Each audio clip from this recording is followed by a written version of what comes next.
အမားဖြစ်သူကိုလက်ထပ်ယူပြီးမှညီမနဲ့ဖောက်ပြန်တဲ့ဇက်ကားဒီဇက်ကားကဟန်ရီကျူးဆိုတဲ့ပကြီးဆရာမလေးရဲ့အကြောင်းပါသူမသိချရတဲ့ခင်မွန်းတဲ့ကသူမရဲ့ညီမဖြစ်သူကိုပဲတစ်ချိန်လုံးချစ်နေခဲ့တာလေသူမရဲ့မိတွေနဲ့ညီမကလည်းသူမကိုဂုံတိတ်ခါကြအောင်လှုပ်ကြံပြီးတော့နောက်ဆုံးမှာသူမကပတော်တဆမှုတစ်ခုနဲ့တေးဆုံးသွားခဲ့ရတယ်ဒါပေမဲ့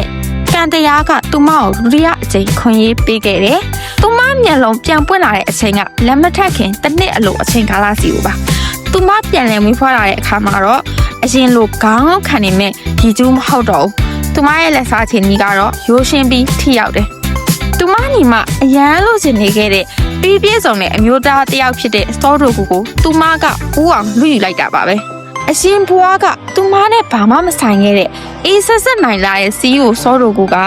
ဒီဘွားမှာတော့သူမရဲ့လက်စားချေပွဲမှာအကြီးမားဆုံးအားကိုးရဖြစ်သွားတယ်။ဟန်ဆောင်လက်ထက်ရကနေသူမကိုကာကွယ်ပေးရင်းနဲ့တဖြည်းဖြည်းသူတို့ကြာအချစ်စစ်တွေဖြစ်လာတဲ့အခါနောက်ပိုင်းမှာ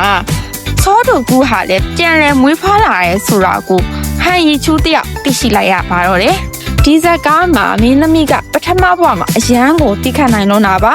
ဒီဇလန်းကိုကြည့်ပြီးတီးခန့်လွန်တာဟာကောင်းတဲ့အရာမဟုတ်ဘူးဆိုတာသိလာရမယ်။ကိုယ့်ကိုတန်ဖိုးမထားတဲ့သူတွေအတွက်အရာရာပေးဆက်မနေပါနဲ့။တကယ်ချစ်တဲ့သူဆိုတာကိုယ့်ကိုနာကျင်အောင်ဘယ်တော့မှမလုပ်ပါဘူး။အချစ်နဲ့ထိုက်တန်တဲ့သူမှရွေးချယ်ပြီးတော့ကိုယ့်တန်ဖိုးကိုကိုယ်တိုင်မြင့်တင်ကြပါ။ review ဖန်တီးပေးစေခြင်းနဲ့ဇလန်းလေးတွေလည်းပြလို့ရပါတယ်။အခုလိုဇလန်း review လေးတွေနားဆင်နိုင်ဖို့ page ကိုလည်း follow လုပ်ပေးကြပါအောင်နော်။နောက်ဗီဒီယိုမှာပြန်ဆုံပါမယ်။အားလုံးပဲကြပါ